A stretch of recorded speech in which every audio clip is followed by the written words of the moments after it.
What's up, you motherfuckers? Good to see ya. Yeah, so today I'm going to be speaking about the WWE and Daniel Bryan. And basically why he isn't in the main event slots right now, why he's not getting the title runs, why he wasn't in the Royal Rumble, and pretty much everything like that. Because it's not just any one thing, it's multiple things. And there's too many asterisks than pluses, you know what I mean? So I'm going to try and give you all the reasons I found so far, and there's a lot of them, so I think I'm leaving a few out, but if I find any more, I'll put them in the description box or something. First of all, at the moment he's the underdog and everyone's behind him because he's the underdog. It's the whole underdog story. It's not just about he's the little guy. Like, every person relates to him on a certain level, and Daniel Bryan said himself he doesn't know why people relate to him. First of all, it's because everyone's been in that position where they're not being given a fair shot, where no one's taking them seriously, where, you know, they need to overcome the boss, they need to overcome the system, where someone's been held down and someone's just telling you you're just not good enough, you haven't got the image. Everyone's been through that, and I think that translates over to people.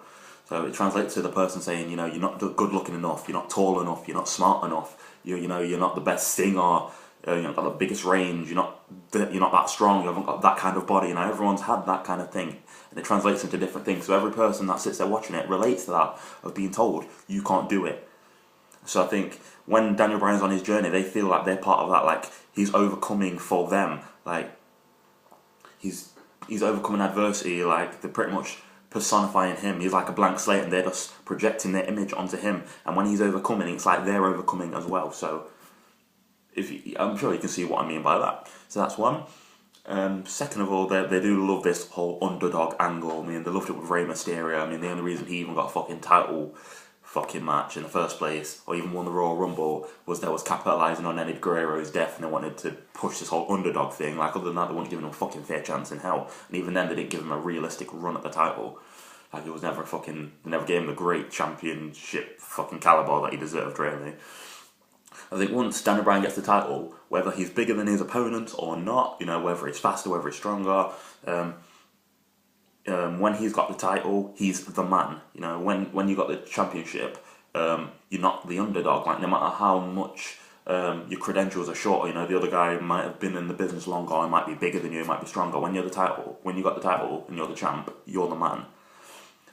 First of all, I don't think they want him as the man. They love Cena being the man at the moment, and Randy. They love these fucking perfect, clean-shaven baby faces and heels. So I don't think they want him as the man for number one. And second, it kills off all the fire behind him, because he is an underdog. Once he's the man, it's kind of like, okay, so where does he go from here? You know, his story is all about the journey. It's all about, I came from this, I overcame that. They put that in front of me, I jumped that obstacle. And I'm going to keep fighting and never give up. That's perfect. That's what's wrong with John Cena's image. I never give up, I never quit, kind of thing. But it's like, but you're always in a position where you're in an advantage. No matter what happens, you're always going to end up in another fucking title match. It's not like you never give up, because you're always being given chances. Daniel Bryan's kind of gone to earn them, kind of thing. So I don't think they ever want to see him as the champion, because that kind of throws the underdog thing all out of steam, because he's, you know, it's kind of like saying, like, they're not really an underdog when they're the champion, because then, you know, the ball's in their court. I don't think they want the ball in Daniel Bryan's court. I think they think that, you know, once they give in, and one day they will give him a serious title run. I think they're going to ride this whole keeping him down for as long as you can thing. They're going to keep doing it and keep doing it. I don't think they're going to just give him a title shot anytime soon. I think they're going to keep doing that, and if worse comes to worse, turn him fucking heel, and even then people will still fucking cheer for him. I think... you know, I think they do think that once he gets the title, it's all going to fizzle out a bit. You know, because there's so much anticipation for him winning a world title. I mean, he won one from fucking Cena, and then he lost it fucking the same night, you know, within minutes. So I think once he's got the gold, I think they assume that it's going to be okay. So now he's got the title. Now there's nothing to cheer yes for, because we got what we wanted. There's no need to cheer yes, because there's nothing he needs to overcome. He's a champion now. I think they think all his popularity is going to fizzle out, and he's going to kind of go stale and stagnant, and then they're going to have to get rid of it. They're going to have to fucking get him to drop the strap to someone. You know? So I think, I'm not the biggest Daniel Bryan fan. I hate the beard. I hate the whole goat image. I hate the fear the goat, fear the beard, respect the beard. I hate all of that shit. I don't particularly like his moveset. I mean, I like his comeback. I like the moonsault off the top rope because I can remember Shawn Michaels doing that. And things like his debut match. But I don't know if Daniel Bryan learned that from Shawn Michaels when he was training, when he got trained by him. Because I can remember Shawn Michaels did that in his first match, in his debut match ever. You know, and to me, it's like Daniel Bryan's the closest thing to Chris Benoit I've ever seen in years. Like, to everyone, like, he was my favourite wrestler despite what he did in his last days of life. And I can see that Daniel Bryan, I can see the technical side. They can call a label lock, they can call it a label lock, a no lock, a yes lock, whatever the fuck they want to call it. It's pretty much a modified crippler crossface, STF, whatever the fuck you want to call it. It's a crossface. So that might have been Benoit for number one. The way he's so technical with his moves, that might have been Benoit. The diving headbutt, Benoit. So that's the closest thing I've seen to him in years. And that might just be me looking for it. But you know, that's one thing I like about him. I like the technical side. I like how he connects with the fans. I like how he acknowledges the fans. Some people, you know, they'll stick to the lines and they don't acknowledge the fans. You need to listen to what they're saying and react to it. That's the whole point of entertainment. When you're standing there and people are booing and you're going on like you can't hear shit, it's not good entertainment. You need to pretend that it's pissing you off, because then they're going to get entertained knowing that you're reacting to it, knowing that they're pissing you off. You know, you can't just keep straight face when shit's going on. It just don't look good. So I think for that, so for Daniel Bryan, it's all about the journey. You know, when he finally does get it, I think they're going to think, oh, where are we going to go with this? Also, you know, fucking Cena's their guy. He's the face of the company and has been for years because he's a yes guy. He does. I mean, I'm not saying he sucks dick and kisses ass in the back or whatever. Like, I mean, but I think, you know, they're quite comfortable where Cena is now because, you know, he's an easy piece to move around. You know, he's not in a position to defy anyone because he's in such a good position. Why would he, like, jeopardize that for someone? Why? You know, there's no need for it. And I think they keep inserting him around Daniel Bryan, thinking some of his popularity is going to rub off, and they're going to think, well, I'm going to like him because of association. I don't think that's fair. Daniel Bryan's earned the respect he's got. You know, it's not fair that anyone else should be like mooching off his limelight when he's fucking earned it for years and years and years.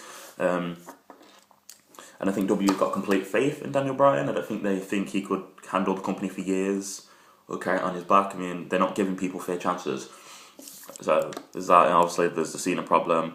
Another reason they haven't got a reason to change this kind of format the way it's been going is because fans won't stop watching. I mean, fans like me who've been watching it for years, I really do hate the kind of product they're pushing out. I think some of the angles are ridiculous. Some of, you know, the finishers are fucking insulting. The storyline, some of them are just insulting to the fan, and it's kind of like, really, we've gone from this kind of level to this. Like, it's just for children and fucking women. No disrespect to women who don't like that, but it does seem like it's not geared towards fucking grown men anymore, which is used to be the fucking majority of people that used to watch it was older men.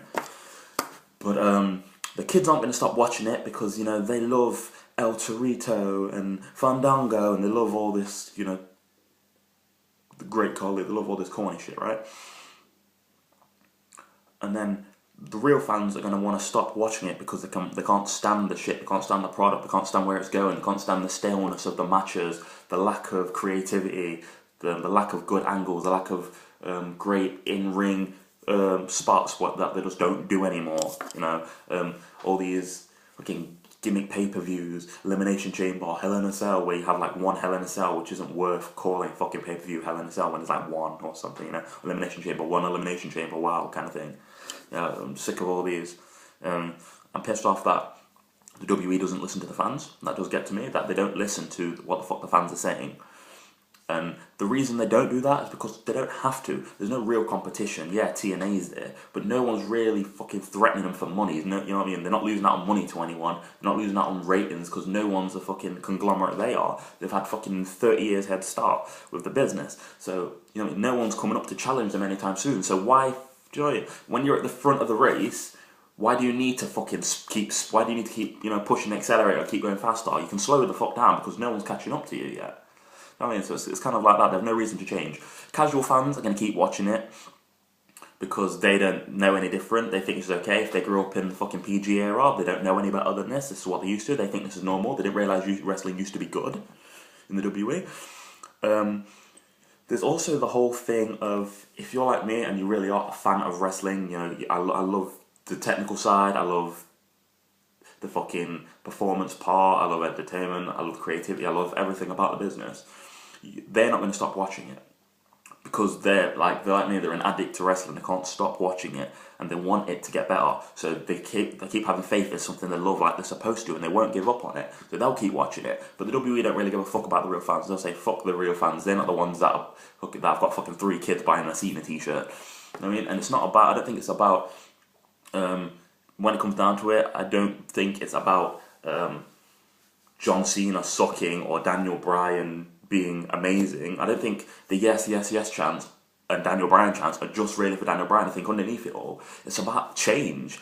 It's about transition. It's about not just having the same stale old fucking cookie cutter shit they've had for years. I think they want something different. And Daniel Bryan's coming as part of that change. You know, he's the sign of something different from the normal that they want. They want the fucking change in the company. They don't want the same old shit that they had fucking for the last 10 years. And Cena is just a symbol of what it's been for the past 10 years, the way it's gone, the way the fucking company and the business has gone. So I think they want Daniel Bryan, which is something fresh, new ideas, new creativity. I think that's the way they're seeing Daniel Bryan now. So I don't think it's just about cheering for Daniel Bryan, it's cheering for change, you know, and WWE fairs change. You know what I mean? They go on like there's all this, all the download the WWE app, all the social, get involved, blah, blah, blah, blah, blah. They tamper with the fucking figures, with votes, they rig all the fucking choices so they can make an angle the way they want, making viewers think they've got a choice. The WWE don't give a fuck about what you want. They'll give you what they give you and you'll fucking like it and you'll keep watching and you'll keep paying for pay-per-views even though they're fucking subpar because you want change. And it's not about, if you're an internet fan or anything like that. Like, you know what I mean? I'm not a hater on the WWE because of the way it is. I just feel like it could be much more than it is. I feel like they half-ass it and they cruise and they don't fucking work hard. They don't put on fucking caliber matches. You know what I mean? I'm sick of all these fucking interference angles with the Wyatts and the Shield interfering and everything. Can we not just have man versus man and have a fucking great match? Yes, okay, you only allow a couple of people to do a power bomb or a couple of people to do a power driver every now and again. Fine. I mean, you don't have to do fucking amazing spots. It's not about that. It's about the quality of matches. I mean, I just don't feel like they're putting all the effort into something that could be fucking great. I mean, it's good, but it could be fucking great. Oh yeah, Vince is a millionaire, he should be a billionaire, which is right, because he could be. And I just feel like they need to put more into it and, you know, and not just rely on the fucking 10-year-old who's wearing a Cena headband, who's getting like the $40 fucking set where you get wristbands and headbands and a t-shirt. I mean, it's the people that have been watching it for years, who understand it, who know how it goes. These kids don't fucking know any different. And I'm not saying that they're wrong for fucking enjoying this, because that's their choice to enjoy it. But I feel like the WWE needs to put more effort into the product instead of just cruising. You know, they put on bullshit diva matches. I mean, you watch the show in, the WWE show weekly, you can hear fucking call-in spots, you see botches, and it's so obvious that it just looks like a sloppy product for something that's supposed to be professional and it's supposed to be the top, the best organization in the world for wrestling. It's not. It really isn't. I mean, how many times has Alberto Del Rio botched a fucking super kick when they're on their knees, they're right in front of him, and all you see is him slapping his fucking knee? You know what I mean? And I just don't think all of this is down to just about Daniel Bryan. It's not just about him. It's about giving really talented people a legitimate push. Fucking Dolph Ziggler's been stuck in fucking mid-card land, who doesn't fucking deserve it, when he can sell fucking amazing. He's one of the best sellers I've ever fucking seen. He can make a fucking clothesline fucking look like he's been powerbombed, or, you know what I mean? He can sell a fucking DDT better than some people could sell a pile driver or a superplex. He just makes people look good. Seth Rollins, clean movements, makes people look good. He knows how to sell moves. Great seller. I mean, there's guys like this, and Kofi Kingston, who's never going to be fucking given a chance he deserves. Yes, he fucking botches moves, but he does try and do things that other people fucking don't do. He's just been reduced to this fucking spot monkey in Royal Rumble and Battle Royales for eliminations, keeping him in the match, and I just feel like he could be fucking utilised better. And it's just all these guys that have been held down. I don't think it's just about keeping Daniel Bryan down. I think it's about keeping legitimate guys down. Damien Sandow was, pretty hot, and